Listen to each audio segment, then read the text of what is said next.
DAP di ammonium phosphate किसानों द्वारा उपयोग किए जाने वाले सबसे महत्वपूर्ण उर्वरकों में से एक है। यह फसलों को नाइट्रोजन और फास्फोरस प्रदान करता है, जो जड़ों के विकास, फसल की प्रारंभिक वृद्धि, फूल आने और उपज निर्माण के लिए अत्यंत आवश्यक है। अपनी प्रभावशीलता के कारण डीएपी भारतीय कृषि में सबसे अधिक उपयोग किए जाने वाले उर्वरकों में से एक बन गया है। लेकिन डीएपी एक महंगा कृषि निवेश भी है, इसलिए इसकी प्रत्येक बोरी का उपयोग सोच समझकर और केवल आवश्यकता के अनुसार ही किया जाना चाहिए। आइए याद रखें कि हम केवल स्वादिष्ट भोजन खाकर स्वस्थ नहीं रह सकते।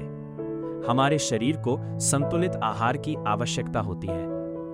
उसी प्रकार यदि हम बार बार केवल डीएपी का ही प्रयोग करते रहें, तो मिट्टी लंबे समय तक उत्पादक नहीं रह सकती। मिट्टी को भी विभिन्न स्रोतों से संतुलित पोषण की आवश्यकता होती है। सामान्यतः डीएपी के माध्यम से दी गई फास्फोरस की मात्रा का केवल 20 से 30% भाग ही पहली फसल द्वारा उपयोग किया जाता है। शेष 70 से 80% फास्फोरस मिट्टी में स्थिर फिक्स हो जाता है। क्षारीय मिट्टियों में यह कैल्शियम फॉस्फेट तथा अम्लीय मिट्टियों में आयरन या एल्यूमिनियम फॉस्फेट के रूप में बदल जाता है।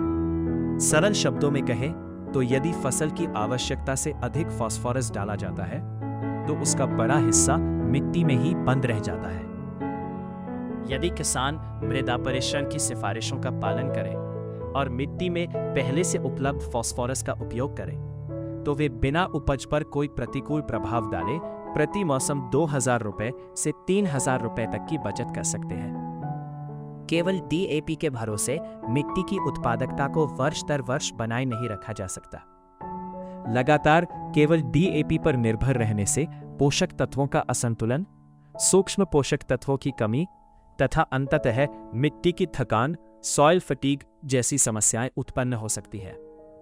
इसका समाधान है एकीकृत पोषक तत्व प्रबंधन, इंटीग्रेटेड न्यूट्रिएंट मैनेजमेंट, जहां उपयुक्त हो किसानों को सिंगल सुपर फॉस्फेट एसएसपी तथा ट्रिपल सुपर फॉस्फेट टीएसपी जैसे विकल्पों पर भी विचार करना चाहिए।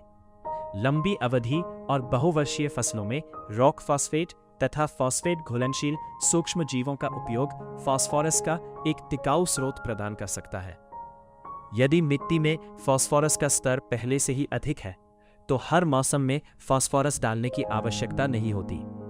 ऐसी स्थिति में किसान इसकी मात्रा कम कर सकते हैं। 2 मौसमों में केवल एक बार फास्फोरस का प्रयोग कर सकते हैं अथवा एक फसल में फास्फोरस का प्रयोग छोड़ सकते हैं, बिना उपज पर कोई प्रतिकूल प्रभाव डाले। आइए याद रखें कि डीएपी और फास्फोरस के अन्य स्रोतों का विवेकपूर्ण उपयोग करके हम खेती की लागत कम कर सकते हैं, उर्वरकों की उपयोग दक्षता बढ़ा सकते हैं, मिट्टी की उर्वरता बनाए रख सकते हैं और टिकाऊ कृषि उत्पादन सुनिश्चित कर सकते हैं। डीएपी बचाएं, मिट्टी बचाएं।